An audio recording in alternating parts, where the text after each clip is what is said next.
Et salut à tous, c'est 3D Geek et on se retrouve dans une nouvelle vidéo sur Fusion 360 dans laquelle je vais vous apprendre à réaliser un range-câble en 3D. Donc pour commencer, on va se rendre sur Surface, Create a Sketch et sélectionner une face. Puis quand vous avez réalisé ça, on va se rendre sur Create en haut à gauche, puis Polygone et prendre le premier polygone qui est disponible. Donc ensuite, vous prenez le point du milieu ou un autre point, peu importe, vous mettez le trait bleu à la verticale et vous allez mettre 37 divisé par 2 comme rayon. Puis en nombre de faces, on va tout de suite changer ça par 8, ce qui va nous faire un octogone.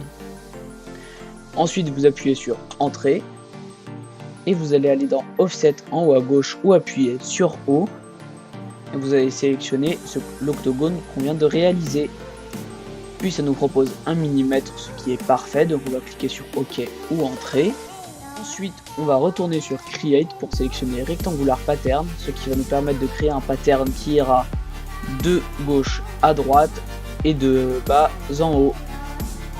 Donc, vous allez faire clic gauche enfoncé et sélectionner les deux octogones qu'on vient de réaliser. Et vous allez tout décaler sur la droite.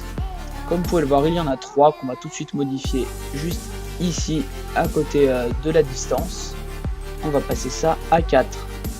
Donc maintenant vous continuez avec la flèche bleue à la bouger et vous allez la bouger jusqu'à ce que les deux lignes, hop, comme vous pouvez le voir, juste celle-là et celle-là soient alignées, hop, comme ça. Comme vous pouvez le voir, les deux lignes sont alignées, les deux points également, ce qui est parfait. Ensuite, on va monter juste de 1. Donc vous allez prendre la flèche d'origine, un petit peu qui monte. Et on va sélectionner le nombre de, la quantité. On va pas en mettre sur 3, mais sur 2 étages. Et on va monter jusqu'à que les deux lignes soient alignées encore une fois. Donc comme vous pouvez le voir, c'est à 38 mm. Donc là, c'est aligné, donc c'est parfait. Donc maintenant, on va appuyer sur Entrée. Puis quand on a réalisé le Rectangular Pattern, on va vouloir extruder cette pièce là pour pouvoir créer la base. Donc pour faire ça, vous allez tout sélectionner et vous allez enfoncer Shift et sélectionner les petits rectangles qui se trouvent au milieu. Donc comme vous pouvez le voir, ce sera juste pour laisser un trou parce que cela ne vous servira à rien. Ils seront trop petits pour ranger des câbles ou alors des tout petits, ou si vous voulez ranger d'autres choses qui sont petites. Maintenant, on va appuyer sur E ou alors faire Finish Sketch, puis aller dans Solid et Extruder.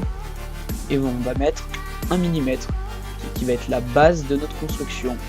Puis Entrée ou alors OK à droite. Quand tout cela a été réalisé, on va aller dans Sketch à gauche et mettre Sketch 1 en visualisation pour pouvoir revoir ses côtés. Quand on a mis Sketch 1 à revoir, nous allons juste sélectionner les petits côtés juste là et vous allez tous les sélectionner.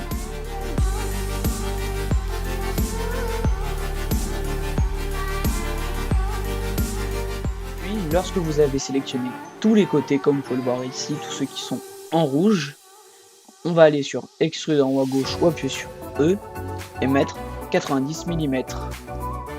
Comme vous pouvez le voir, tout est en rouge, mais c'est pas grave, vous allez aller à droite dans Opération et changer Cut to Join. Nous avons nos magnifiques range câbles, donc vous pouvez bien évidemment augmenter en hauteur ou en largeur comme vous voulez. Et donc salut à tous, c'était 3D Geek et à bientôt pour une nouvelle vidéo.